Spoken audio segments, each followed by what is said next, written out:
Welcome to Invisible Strings, where we tug at the little threads that hold our lives together.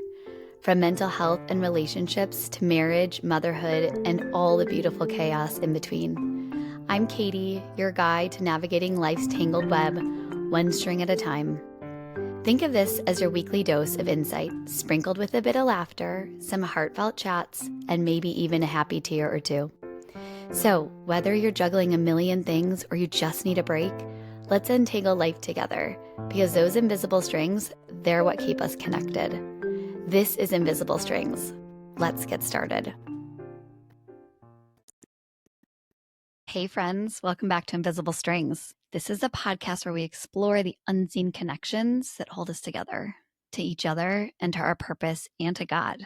Let me start today with a question. Do you believe in coincidences? I know it's a simple question, but it reveals something so much deeper about how we see the world. Some people chalk it up to life's perfect timing, or to luck, fate, or just randomness. But I can't help but wonder, what if it's none of those things? What if it's divine? What if those seemingly small, perfectly timed moments in our lives are actually evidence of something bigger? What if they're actually invisible strings?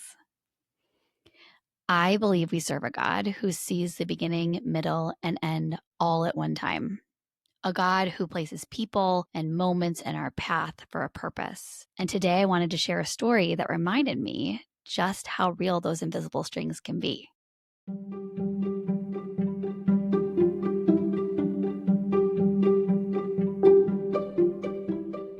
I believe we serve a God who sees the beginning, middle, and end all at once. A God who places people and moments in our path for a purpose. And today I wanted to share a story that reminded me just how real those invisible strings can be. Before I dive into that, let's take a minute to unpack what invisible strings really are. I mean, it's the whole premise behind my podcast, right? Invisible strings are those unseen connections. I feel like they're the moments when something lines up so perfectly that you know it wasn't by chance. It's that stranger who says the right thing at the right time. It's the missed exit that leads to a new opportunity. It's the friends you haven't talked to in months who text you at the exact moment that you need with encouragement. Some people say, that was weird, or it's just total coincidence. But I say no, that was God. He is so deeply involved in the details of our lives. And there's scripture to back that up. Like Proverbs 20:24. For example, Proverbs 20:24 that says, a person's steps are directed by the Lord. How then can anyone understand their way? Sometimes we don't understand the way, but God does. Sometimes we are so consumed with our circumstances or what is happening in that exact moment that we don't realize that there's a bigger picture and there's more going on here than we could ever imagine. Also in Acts 17:26-27, it tells us that God has determined the exact time and places where we should live so that we might seek him and find him. That means where you live, who you meet, what jobs you take, they can all be part of God's divine design. And maybe, just maybe, the people you pass every day aren't random either. And one of my favorites is Ruth. And in Ruth 2:3, she happened to end up in Boaz's field. It just so happened. But we know as believers that nothing just so happens in God's kingdom. That's not a coincidence. It's a connection.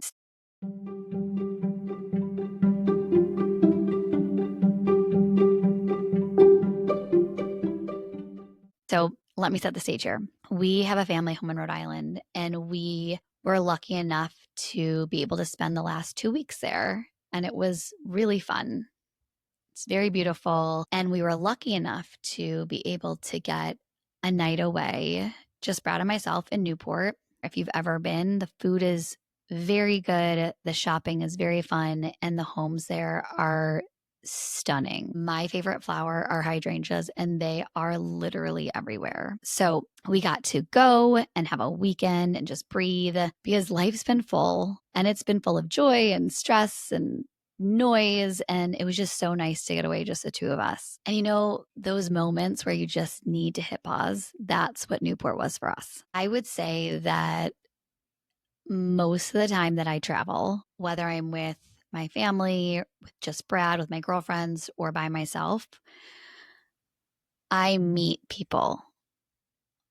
And it's like my favorite thing to do.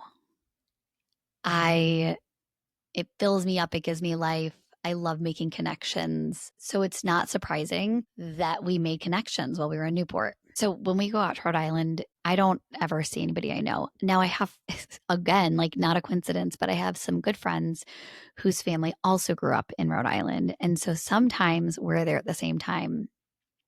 And we've seen each other in Rhode Island while we've been there. They've been there. We've gotten together. Very good friends from Huntersville. But most of the time, I don't see anybody. While we were in Newport, one of the things we really wanted to do was go to this inn called the Castle Hill Inn, and it's located in Newport. It's a luxury hotel, and it's beautiful. It has these stunning views of Narragansett Bay and the Atlantic Ocean. It sits on a private peninsula, and it is picturesque. You can stay there. Obviously, it's a hotel. You can eat dinner there. They have world class cuisine. But we were really just going to watch the sunset. So on the side of the mansion, they have this big, huge hill that you can sit on, have a glass of wine. They have beautiful lawn chairs, and just watch the sailboats go by, watch the sunset. It's beautiful. Look it up if you have a chance. And we kind of decided last minute. We also kind of decided last minute to go to Newport when my parents said that, they were good with hanging with the kids for the night. We were like, okay, let's go have some time by ourselves. And we got there. Brad is driving his truck with our North Carolina license plate on it. And we step out of our car, and there was a couple standing there. And the husband had said, "Where are you guys from?" Brad was like, "We're from Waxhaw, this little tiny town in North Carolina, from Waxhaw." And he goes, "Oh, that's so crazy. We're from Monroe." And I like look up and I'm like, "Really?" And they're like, "Yeah." And they were so cute. And they started talking to us about their family and where they live. And as I was talking to the wife, I'm looking at her and I'm just like, wow, you remind me so much of this other person that lives also in Monroe. Her husband's a farmer, and she said this name. And I was like, yeah, that's exactly who I'm talking about. Like, you guys seem like your families are very like the same. And she's like, she's one of my best friends. And I'm like, this is wild. What a coincidence, right?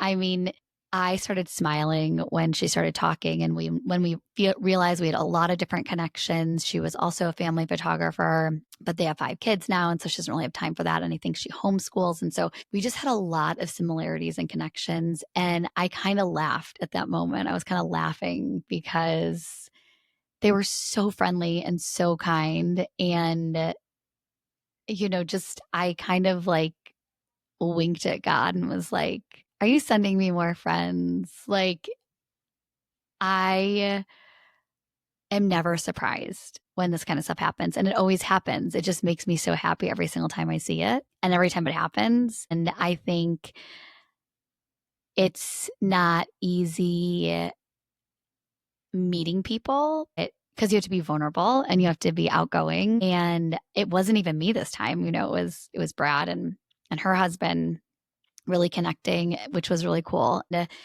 had a lot in common also.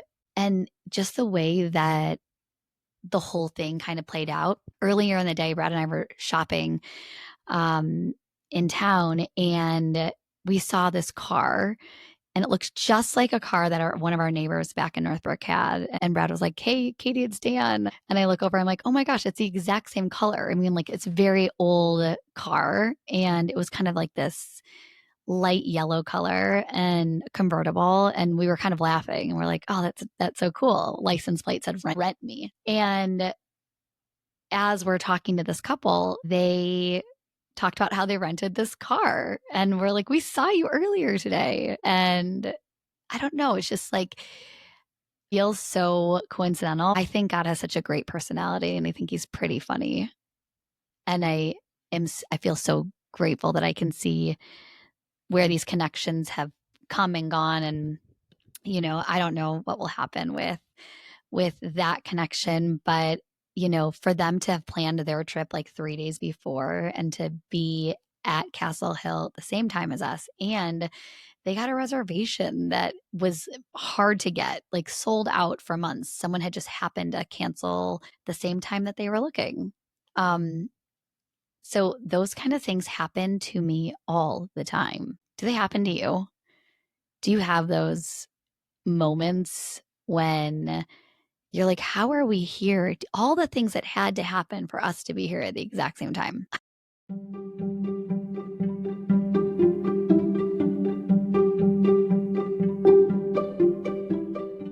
I don't know. Maybe it was meeting someone whose story mirrored your own, or maybe it was an unexpected encounter that brought clarity or conviction or confirmation. But whatever it was holy. It was orchestrated. It was God. It has God's fingerprints all over it.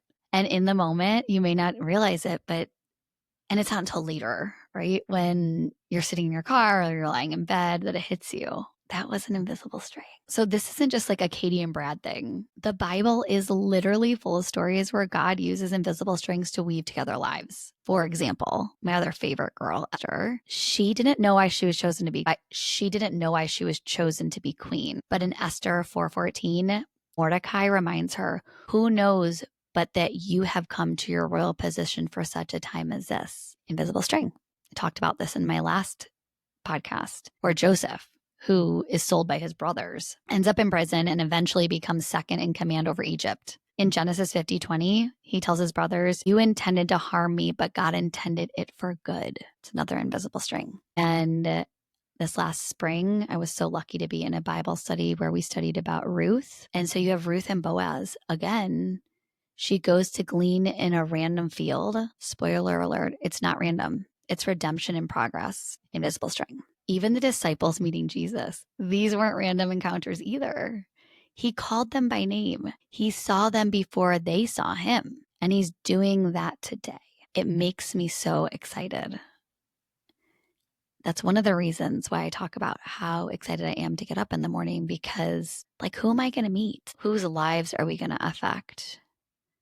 How are we going to be able to help somebody today? Maybe not even knowing it.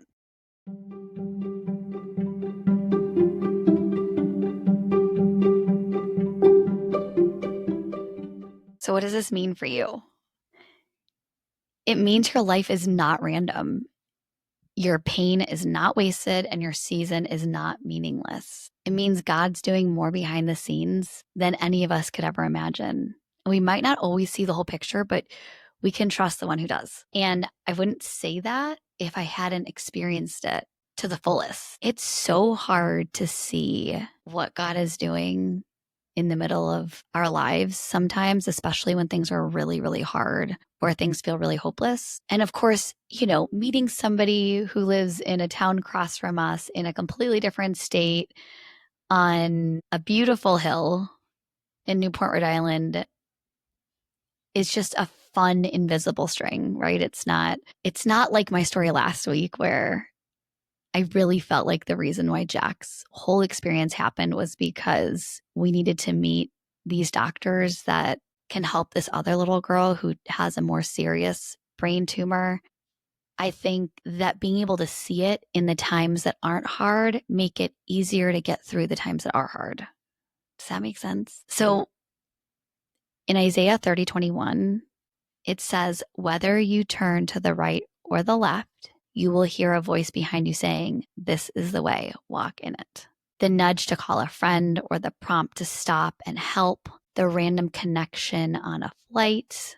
I've had so many of those. These might be the whispers of God saying, "This way, friend. I'm working something beautiful here." And there's so many times I can relate this exact thing back to so many different things that have happened in my life, all the way back to the time that I had my first panic attack in high school. And I really feel like in the moment, it was absolutely terrifying for me, horrible. I didn't understand. But being able to look back at it, I wish I could just go back and be like, don't be nervous. Don't be scared. Like something bigger is about to happen here. But I guess we need to get through it and go through all these things to get to where we are now, right? Let me leave you with some ways to start noticing the invisible strings in your life. I would start with asking God, open your eyes. Literally pray, Lord, help me see you in the everyday.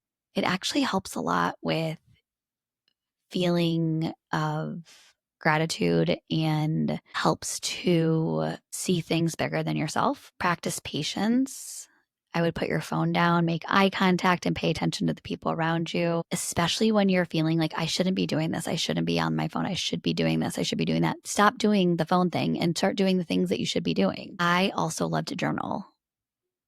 And I like to journal the moments that feel strangely timed or like God winks, because those weird encounters might be the most sacred.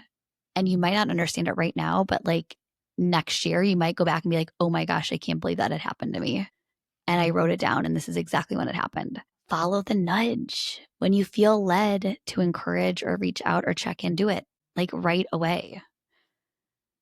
There's a reason for it. And be interruptible. Some of God's greatest work happens when our plans get rerouted. I know for all of the type A's out there, that's very hard to do. But if you can give up some of that control and you are able to be interrupted, really cool things happen.